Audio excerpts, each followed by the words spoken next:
अगर जी तो मुझे आप बता दीजिएगा 12:20 तक, 12:20 तक टाइम है। Right.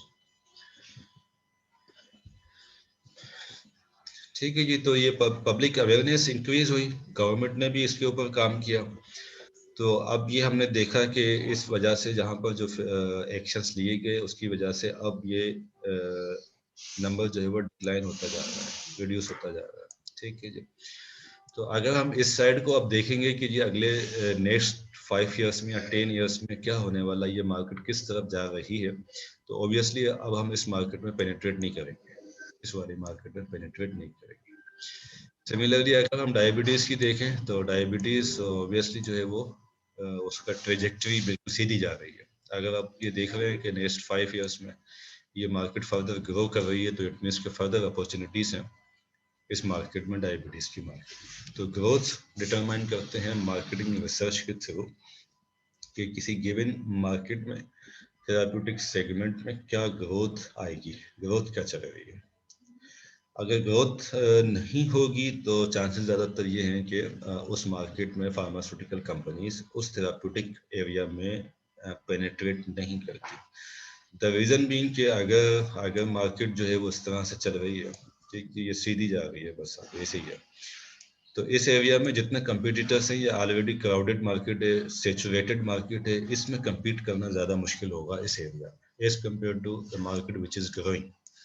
ग्रो कर रही है, कस्टमर ज़्यादा बढ़ते जा रहे हैं, जिसकी वजह से ज़्यादा अपॉर्चुनिटीज़ हैं वो कैप्चर करने के लिए कस्टमर्स। जी, then no all category product sales and market shares, sorry sir जी सर मेरा सवाल ये है कि फॉर एग्जांपल कोरोना की अगर हम बात करते हैं, जी अगर इसी तरह सीज़नल जितनी भी बीमारियाँ होती हैं, उसका तो एक पर्टिकुलर टाइम पीरियड होता है ना, जी उसके बाद तो वो मार्केट डिक्लाइन हो जाएगी।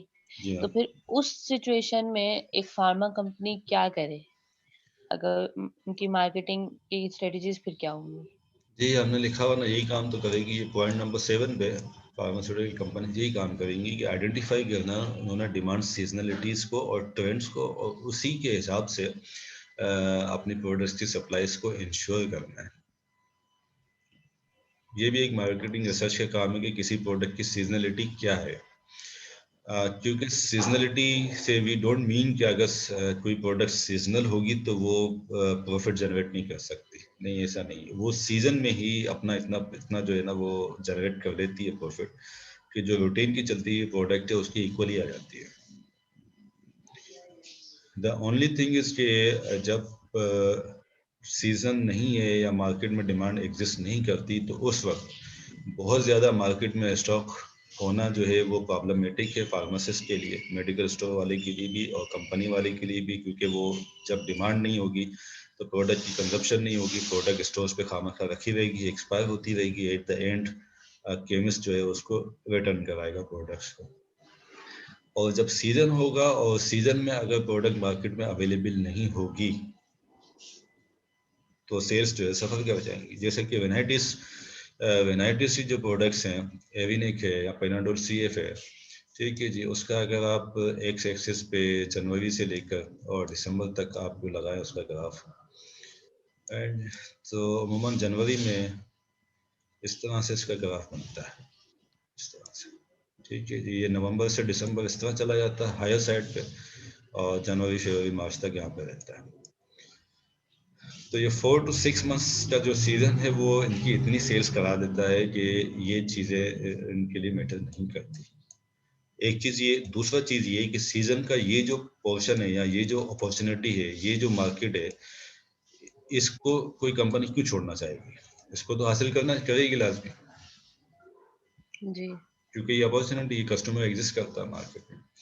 तो ये मार्केटिंग रिसर्च के थ्रू ही जो है वो हम डिटरमाइन करते हैं सीजनलिटीज़ और ट्रेंड्स किसी प्रोडक्ट से क्या है। अच्छा, बाकी रहेगी बात कोविड की, तो आपके ख्याल में कोविड की वैक्सीन का क्या होगा अगले 2-3 सालों में? कोविड की वैक्सीन का ग्राफ किस तरह से चलेगा?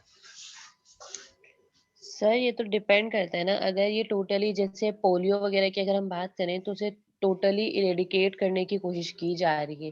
पाकिस्तान और 2-4 इसी तरह की कंट्रीज़ रह गई हैं, बाकी तमाम कंट्रीज़ में जो है वो इरेडिकेट किया जा चुका है पोलियो की कंडीशंस को और पेशेंट्स को।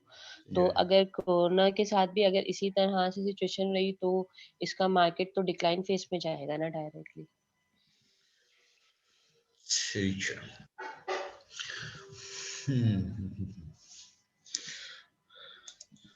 जी, तो डिपेंड करता है पॉलिसीज पे, गवर्नमेंट क्या पॉलिसीज इसके लिए बनाती हैं। कोविड की वैक्सीनेशन के लिए क्या पॉलिसीज जो है वो गवर्नमेंट्स बनाती हैं।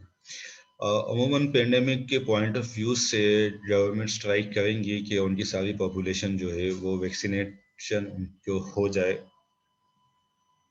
कोविड वैक्सीन के लिए। ठीक जी, उसके बाद भी इसकी डिमांड रहेगी। प्रोबेबली दुनिया में अब कोई जहां भी ट्रेवलिंग कर रहा होगा उसको वैक्सीनेशन लाजमी चाहिए होगी। ठीक है जी। अच्छा, फिर दूसरा डिपेंड करता है कि रीअकरेंस इसकी क्या आती है। अगर कोविड का वायरस म्यूटेशन करके आता है, म्यूटेट होके आता है वापस, तो फिर क्या होगा। तो इसलिए करंट पोजीशन इसकी ये है कि कोविड की जो वैक्सीन है वो डायरेक्ट उसने स्टार्ट ही टॉप से किया है। ठीक है ना, यहाँ से स्टार्ट किया, उसने बॉटम से स्टार्ट नहीं किया। यहाँ से वो स्टार्ट करेगी और ये फर्दर बहुत पीक पे जाएगी। पीक पे जाके भी जब ये वापस आएगी तो एक स्टेबल लेवल पे चलती रहेगी, क्योंकि इसकी डिमांड कंटिन्यू रहेगी। आई थिंक कि अगले 10 साल तक तो उसकी डिमांड कंटिन्यू रहेगी रहेगी, अनटिल अनलेस कि ये कंप्लीटली एरेडिकेट नहीं हो जाता। इवन कि जो दुनिया में नए आने वाले लोग होंगे, जो नए लोग भी पैदा हो रहे होंगे, उनको भी शायद जो है वो कोविड वैक्सीनेशन की नीड पड़ जाए। जी ठीक है। Sir. Okay.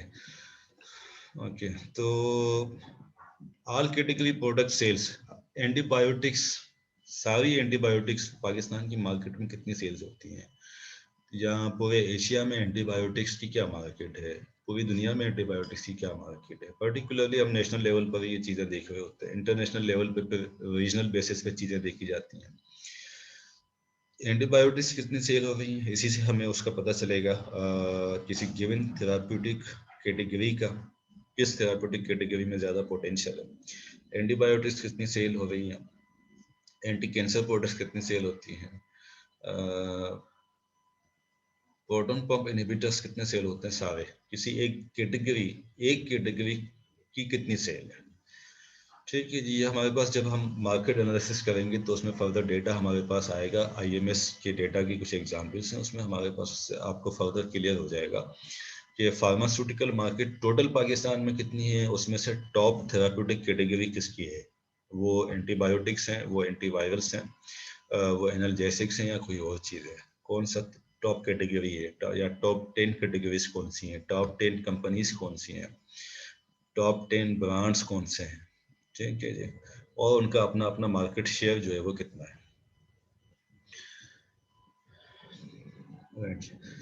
Then proper pricing को असेस करने के लिए भी मार्केट रिसर्च हम करते हैं, मार्केट से ही इंफॉर्मेशन हासिल करते हैं, मार्केटिंग रिसर्च के थ्रू उसी की बेसिस पे हम डिसाइड करते हैं कि हमारी प्रोडक्ट की प्राइसिंग जो है वो क्या होनी चाहिए, बेस्ड ऑन डिफरेंट फैक्टर्स, और मार्केट के जो फैक्टर्स है उनकी बेसिस पे। डिमांड सीजनलिटीज और ट्रेंड्स आइडेंटिफाई करते हैं, हमने बात कर ली।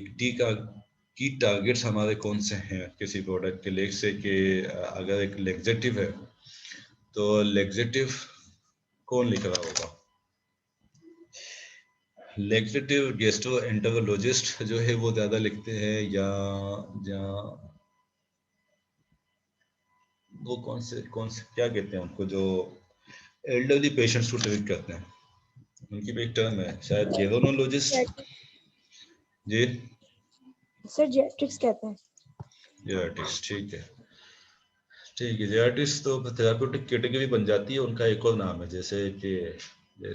जैसे यूरोलॉजिस्ट है हमारे पास, कार्डियोलॉजिस्ट है, इस तरह उनका शायद गेरोनोलॉजिस्ट या समथिंग ऐसे इस कैटेगरी का नाम है। तो लेग्जेटिव कौन ज्यादा लिख रहा है जी, गेस्ट्रोएंटेरोलॉजी वाले लिख रहे हैं, या एल्डरली पेशेंट्स वाले ज्यादा लिख रहे हैं। ठीक जी, पीड्स में ज्यादा लिखी जाती है, गायनी में ज्यादा लिखी जाती है, कौन सी कैटेगरी है जहाँ पर कि ज्यादा लिखी जा रही है। अगर हमारे पास एक एंटीबायोटिक है तो वो एंटीबायोटिक रेस्पिरेटरी ट्रैक्ट में ENT वाले ज़्यादा लिखते हैं, उनके पास ज़्यादा पोटेंशियल है, या यूरोलॉजिस्ट वालों के पास ज़्यादा पोटेंशियल है। ठीक है जी, तो उससे हम की टारगेट जो मेन हमारा कस्टमर रहेगा, मेन की टारगेट हम इसलिए कह रहे हैं कि एक प्रोडक्ट हमारी जनरल प्रैक्टिशनर भी लिख सकता है, फिजिशियन भी लिख सकता है, सर्जन भी लिख सकता है, गायनेकोलॉजिस्ट भी लिख सकती है, पीडियाट्रिशियन भी लिख सकते हैं, ठीक जी, बहुत कार्डियोलॉजिस्ट भी लिख सकते हैं, लेकिन उसमें से जो मेन हमारा होगा, मेन कस्टमर, जिसको कि हम ये कह सकें कि अगर हम 100% है, 100% अगर हमारी कोई प्रोडक्ट है तो उसमें से मेन शेयर जो है वो किसका होगा। ठीक जी, अगर जीपी है, ENTs हैं, डिफरेंट हैं, तो जो वो टारगेट हमारा मेन होगा जिसके पास सबसे ज़्यादा पोटेंशियल होगा हमारे प्रोडक्ट का। ठीक जी, लेट्स से कि ये पाई बार में या पाई चार्ट में ये जो हिस्सा जिसके पास होगा वो हमारा की टारगेट होगा, उसको आइडेंटिफाई करते हैं मार्केटिंग रिसर्च के थ्रू। ठीक है जी, prior successful new product launches, हमने पहले जो प्रोडक्ट लॉन्चेस की हैं और जो सक्सेसफुल लॉन्चेस की हैं उसमें हमारे पास क्या स्ट्रेटजीज हमने अप्लाई की थी जिसकी वजह से हमारी प्रोडक्ट सक्सेसफुल हुई है, वही मार्केटिंग रिसर्च के थ्रू। ठीक है, और मार्केटिंग रिसर्च के थ्रू हम सजेस्ट करते हैं potentially successful advertising and promotion programmes. कौन सा ऐसा प्रोग्राम या एडवर्टाइजिंग चैनल या एडवर्टाइजिंग कैंपेन ज़्यादा पोटेंशियल होगी हमारी मार्केटिंग एक्टिविटी के लिए, ये सब डिटरमाइन करते हैं हम फार्मास्यूटिकल मार्केटिंग रिसर्च में। ठीक है जी, तो यहाँ तक हम इसको जो है वो क्लोज करते हैं। कोई सवाल किसी का, कोई क्वेरी तो? सर ये वाली स्लाइड्स आप LMS पे शेयर कर देंगे? जी, ये स्लाइड्स अगर मैंने फर्दर अपडेट, मैंने इसको चेक करना है, अगर फर्दर अपडेट नहीं करनी होगी तो फिर मैं शेयर कर दूंगा। Okay sir. ठीक है, तो आई थिंक शाम तक मैं ये डिसाइड कर लूंगा कि मैंने फर्दर इसमें चीज़ें ऐड करनी है या नहीं करनी है।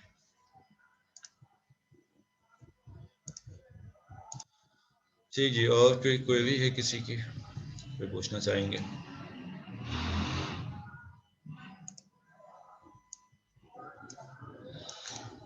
जी भाई, नो क्वेश्चन? जी सर, ऑल क्लियर सर।